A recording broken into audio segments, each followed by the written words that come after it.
నమస్తే నేను సుధా. నిన్న ఒక స్టేట్మెంట్ విన్నానండి. ఏంటంటే మనస్మృతో ఏదో దాంట్లో అట్లా ఉంది అని ఒక ఆయన చెప్తుంటే విన్నాను. అదేంటి అది ఎంతవరకు కరెక్ట్ అన్నట్టుగా అనిపించింది అనమాట నాకు. ఏంటంటే ఆడపిల్లలు చిన్నప్పుడు తండ్రి సంరక్షణలో ఉండాలి, పెళ్ళయ్యాక భర్త సంరక్షణలో ఉండాలి, వృద్ధాప్యంలో కొడుకు సమక్షంలో ఉండాలి అని చెప్పినట్టుగా ఉంది అని ఏంటో ఎక్స్ప్లెనేషన్ అది విపరీతంగా ఉందన్నమాట. అందులో టీవీలో చూశాను, న్యూస్లో. దీనికి సంబంధించి ఒక్క నిమిషం మాట్లాడాలనిపించింది. మనుస్మృతిలో ఏముంది, పురాణ ఇతిహాసాల్లో ఏముంది, లేకపోతే హిస్టరీలో ఏముంది కాకుండా ప్రజెంట్ సిచ్యుయేషన్ తీసుకుంటే ఆడపిల్లలు చాలా అద్భుతంగా చదువుల్లో ఉద్యోగాల్లో హిందూ మత ధర్మంలో రాణిస్తున్నారు. అంతేకాకుండా మగపిల్లలతో సమానంగా ఆడపిల్లలు కూడా తల్లిదండ్రులని బాగా చూసుకుంటున్నారు. ఇది ఇప్పటి విషయం. పూర్వం విషయం ఏముందనేది, 100 సంవత్సరాల కిందట ఏముందనేది మనకు అనవసరం. ఇప్పుడు ఏ రకంగా మార్పులు చెందుతున్నాం అనేది ముఖ్యం. ఇప్పుడు మాత్రం అద్భుతమైన స్వేచ్ఛా స్వాతంత్రాలని కలిగి ఉన్నారు ఆడపిల్లలు.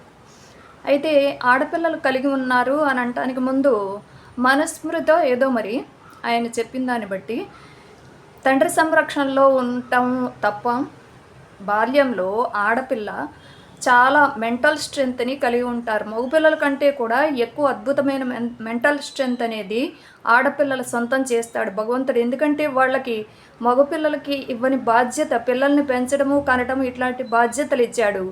ఇవి అద్భుతంగా పోషిస్తే 3-4 తరాలు సుఖ సంతోషాలతో ఉంటాయి. ఆ పాత్రని అద్భుతంగా నిర్వహించలేనప్పుడు 3-4 తరాలు ఫెయిల్ అవుతాయని కూడా మనం అనేక సందర్భాల్లో చరిత్రలను చూసి తెలుసుకోవచ్చు. అంటే స్త్రీ పాత్ర అనేది అంత అద్భుతమైన పాత్ర అన్నమాట లోకంలో.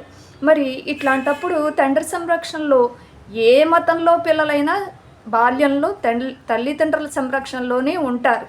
అది ఆరోగ్యవంతమైన పెంపకం. మరి పెళ్ళైన తర్వాత భర్త సంరక్షణలో, భర్త నీడలో గడపటం అనేది ఈ మనుస్మృతిలో చెప్పినా చెప్పకపోయినా అది సహజం. ఏ మతం వాళ్ళైనా చేసే పని అదే.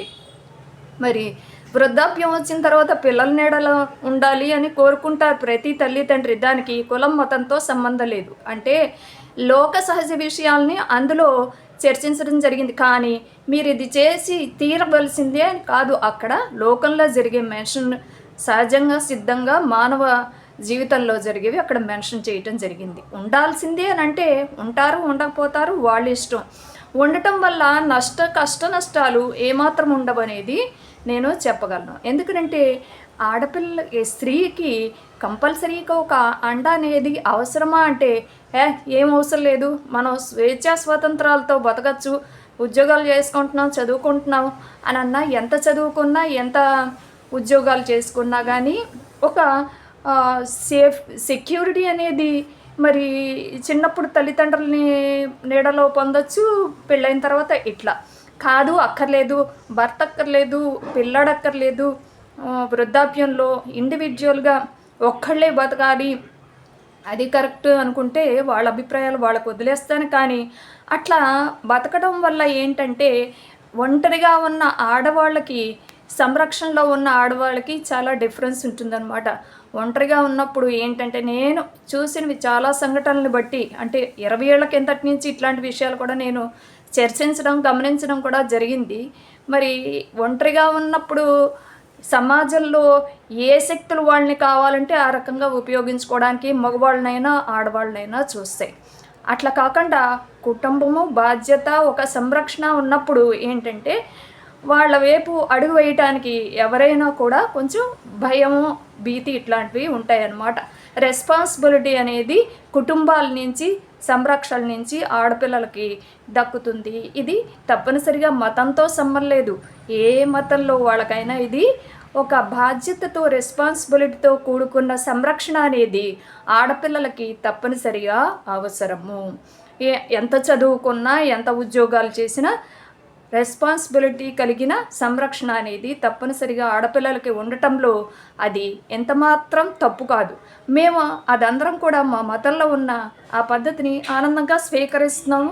మరి ముందు తరాలకు కూడా అందచేయటం కూడా ఆరోగ్యదాయకమని అనుకుంటున్నాం. మధ్యలో వేరే వాళ్ళకు వచ్చిన అభ్యంతరం ఏమిటి, అందులో గల మరి కష్ట నష్టాలు ఏంటి అనేది నాకు అర్థం కావట్లేదు.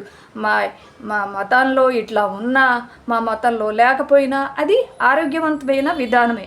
చిన్నప్పుడు తండ్రి సంరక్షణలో ఉండొచ్చు, పెళ్ళైన తర్వాత భర్త సంరక్షణలో ఉండాలి, మరి పెద్దవాళ్ళు అయిన తర్వాత కొడుకు సంరక్షణలో ఉండటం అదేమంత ఆక్షేపణీయం కాదు, చాలా సహజమైన విషయము, అత్యంత శ్రేయోదాయకమైన విషయం అని కూడా నేను ముందు కావాలంటే వీడియోల్లో కూడా ఉదాహరణతో కూడా ఎక్స్ప్లెయిన్ చేసి చెప్తాను.